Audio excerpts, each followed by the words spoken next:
आज मैं मंगली दोष पर विचार प्रस्तुत कर रहा हूं। आप इसे ध्यान से सुनें। मंगली दोष क्या है?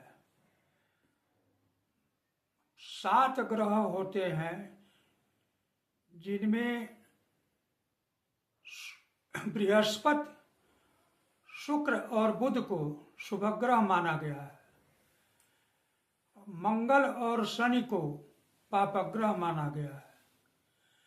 सूर्य को क्रूर ग्रह माना गया है। राहु और केतु यद्यपि छाया ग्रह हैं, फिर भी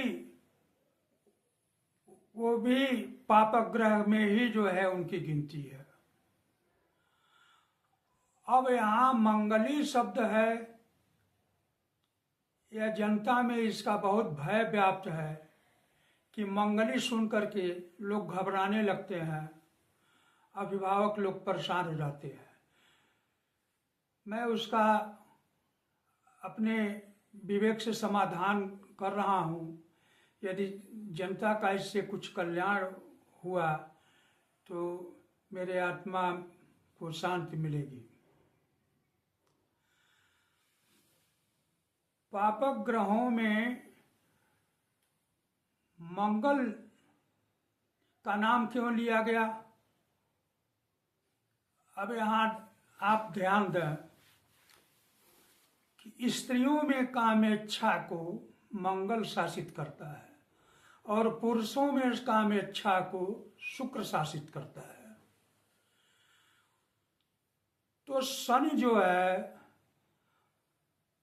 अधिकांश मामलों में मंगल से अधिक पाप फल प्रदान करता है, लेकिन दाम्पत्य जीवन को प्रभावित करने में मंगल की भूमिका शनि से ज्यादा है।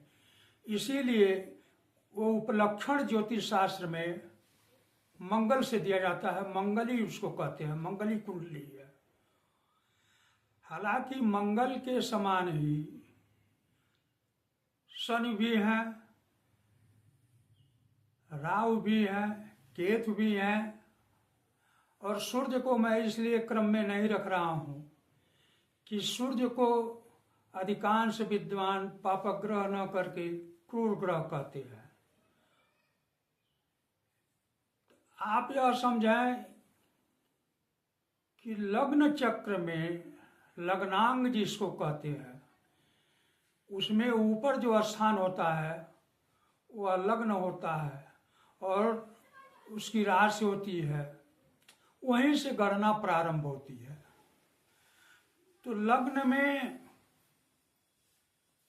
और चौथे स्थान में, 7वें स्थान में, 8वें स्थान में और 12वें स्थान में यदि मंगल विद्यमान है तो उसे साधारण भाषा में मंगली कहते हैं। अब यहाँ यह समझें कि इन स्थानों में अगर शनि भी है, सूर्य भी है, क्षीण चंद्रमा भी है, राहु और केतु भी हैं, तो अभी मंगली दोष ही है। अब आप कहेंगे कि क्षीण चंद्रमा का नाम क्यों लिया? क्षीण चंद्रमा कब होता है कि कृष्ण पक्ष के चतुर्दशी अमावस्या और कुछ प्रतिपदा के भाग में चंद्रमा क्षीण हो जाता है, वह अस्त हो जाता है, तो उस समय वह सूर्य के साथ रहता है। चंद्रमा की सारी महिमा समाप्त हो जाती है। तो इसका अर्थ यह हुआ कि अगर 1, 4, 7, 8 और 12वें स्थान में अगर क्षीण चंद्रमा है, यह विद्वानों के कहने की एक शैली है, तो इसका अर्थ यह हुआ कि सूर्य भी साथ में है। तो सूर्य और चंद्रमा अगर अष्टम स्थान में है तो वह परम मंगली दोष विद्वानों की दृष्टि में माना जाता है। अब इन बातों के कहने के बाद मैं मंगली की परिभाषा जो बतलाया उसमें कुछ उसको घुमा फिरा करके बतलाया। आप सरल भाषा में यह समझें कि 1, 4, 7, 8 और 12वें स्थान में यदि मंगल ग्रह है, शनि है, सूर्य है, राहु है, केतु है और सूर्य के साथ अगर चंद्रमा भी है तो वह मंगलिक कुंडली कहलाती है। अब यहाँ उत्तर भारत में विशेषकर पूर्वांचल में मेरे पास गणनाएं आती हैं देखने के लिए, मेलापक के लिए। उसमें इधर के जो विद्वान हैं वो प्रायः लग्न से ही मंगलिक विचार करते हैं, क्योंकि एक पुराने जो इस विषय में श्लोक चला आ रहा है कि लग्ने व्यये च पाताली जा मित्रे चाष्टमे कुजे कन्या भर्तु विनाशाय भर्ता पत्नी विनाशकृत। इसी श्लोक के आधार पर लोग कहते हैं कि इसमें लग्न को ही लेकर ये चर्चा है, लेकिन आप यह समझें कि जैसे लग्न से मांगलिक दोष है वैसे ही चंद्रमा से भी मंगल को हमें देखना है, पापक ग्रहों को देखना है। और तीसरे नंबर पर शुक्र से भी देखना है, क्योंकि मैंने पहले ही बतलाया कि शुक्र जो है पुरुषों में कामेच्छा का शासक है और लड़कियों के कुंडली में मंगल है। तो इसलिए शुक्र से भी अगर उन कथित स्थानों पर पापक ग्रह हैं तो भी कुंडली मंगली ही कहलाएगी। मेरे विचार से, और दक्षिण भारत में इसका बहुत ज्यादा विचार होता है कि अगर दूसरे भाव में भी पापक ग्रह है तो भी मंगली दोष है और वस्तुतः होना भी चाहिए। अब इसमें कुछ भ्रांतियां जो हैं, कहते हैं लोग कि यह आंशिक मंगली है, यह पूर्ण मंगली है और यह प्रबल मंगली है। इन शब्दों पर आप ध्यान दीजिए कि आंशिक मंगली क्या है, पूर्ण मंगली क्या है और प्रबल मंगली जो क्या है। आंशिक मंगली उसको कहते हैं कि जब मंगल या कोई अकेला पापक ग्रह चौथे और 12वें स्थान में हो तो उसका दोष कुछ कम हो जाता है। लेकिन अगर लग्न में 7वें स्थान और 8वें स्थान में अगर पापक ग्रह अगर मंगल है तो वह भी मंगली कुंडली है, लेकिन अगर 2 पापक ग्रह हैं तो विशेष मंगली है, अगर 3 पापक ग्रह इन स्थानों में हैं तो प्रबल मंगली जो है। एक तो परिभाषा यह हुई। दूसरा वर्गीकरण यह है कि लग्न से और चंद्रमा से और शुक्र से भी इन स्थानों में संयोग से अगर पापक ग्रह विद्यमान है तो अति मंगली दोष वह माना जाता है। और इस पर विचार करना बहुत आवश्यक है। क्यों आवश्यक है कि आज विज्ञान के आविष्कार से, औद्योगिकरण और नगरीकरण से संसार बहुत छोटा हो चुका है और यह जो इंटरनेट की दुनिया आई है नई, इसमें संचार क्रांति ने और जीवन को छोटा कर दिया है, दूरी को छोटा कर दिया है। तो इसमें विचार करना आवश्यक है। अब बहुत लोग कहते हैं कि हम तो कुछ विचार नहीं करते हैं और वो विवाह सफल है। तो भाई उसमें भी तमाम कारण है, लेकिन हमें तो अपना कर्म करना चाहिए। हमें मंगली दोष के विषय में जरूर उसको ढूंढ लेने चाहिए। अब यहाँ आप मेलापक के विषय में आप यह समझ जाएं कि अगर कन्या के कुंडली में 7वें में 8वें में अगर पापक ग्रह हैं तो वर के कुंडली में भी 7वें और 8वें में वही पापक ग्रह होना चाहिए। लेकिन संयोग से अगर कन्या के कुंडली में सप्तम और अष्टम में पापक ग्रह हैं और वर के कुंडली में 12वें और 4थे में ग्रह है, तो वह उतना जो है मेलापक वो सही नहीं है। तो इसलिए जिन स्थानों में, और विशेषकर हमारे समझ से लग्न और सप्तम और अष्टम स्थान में वर और कन्या दोनों के कुंडली में पापक ग्रहों की संख्या बराबर होनी चाहिए। विद्वानों का तो यहाँ तक कहना है कि लग्न से सप्तम स्थान में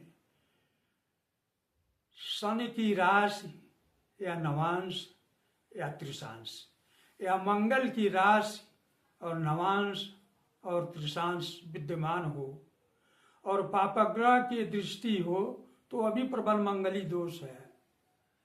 लेकिन इतने गहराई में ये ज्योतिष के उच्च श्रेणी के विद्वान जो है इस पर विचार करते हैं और भी मेलापक के विचार है। लेकिन इतने गहराई में अगर जाया जाए तो एक तो जनता की अनास्था प्रकट होगी और विवाह में नौकरी के कारण या कुछ कारणों से वैसे ही आय वर और कन्या की बढ़ रही है तो इतना विचार करने पर तो और बढ़ जाएगी। लेकिन ये विचारणीय विषय है, क्योंकि आगे चल करके पहले तो यौन इच्छा इतनी प्रबल होती है कि पति और पत्नी का समागम जब होता है उसके 10-15 वर्ष तक तो आकर्षण बहुत तीव्र होता है, बाद में वो आकर्षण घटता जाता है। और यहाँ तक कि आजकल नित्य कलह हो रहे हैं और तलाक की स्थिति पैदा हो रही है। इसलिए विद्वान जो है प्राचीन काल से ही वर और कन्या में ये मंगलिक दोष का जो है विचार करते रहे हैं और करना चाहिए। अब रह गई बात कि अपवाद इसके क्या है, तो अपवाद शास्त्रों में भरे पड़े हैं, लेकिन हमें अपवादों पर ही सिर्फ भरोसा नहीं करना चाहिए। वर की दीर्घायु देखना चाहिए, संतानोत्पत्ति की क्षमता देना चाहिए और उसके जीवन के जो व्यवसाय है उस पर भी प्रकाश देना चाहिए। ये मंगल जो है 7वें भाव में पढ़ करके लग्न पर सीधे दृष्टि करता है, 10वां भाव जो कर्म का प्रतीक है उस पर दृष्टि करता है, फिर जो अष्टम स्थान आयु का है उससे जो अष्टम स्थान द्वितीय स्थान है लग्न से उस पर भी दृष्टि करता है। तो इसीलिए मंगल की भूमिका कुछ ज्यादा हो जाती है।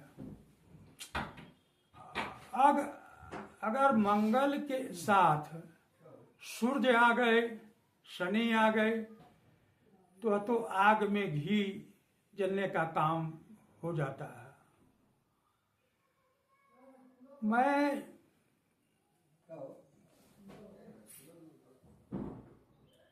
अपवाद के विषय में और समाधान के विषय में अधिक नहीं कहना चाहता हूं, क्यों कि अपवाद के विषय इतने व्यापक हैं और सब विद्वान कुछ न कुछ उसका प्रयोग करते ही हैं।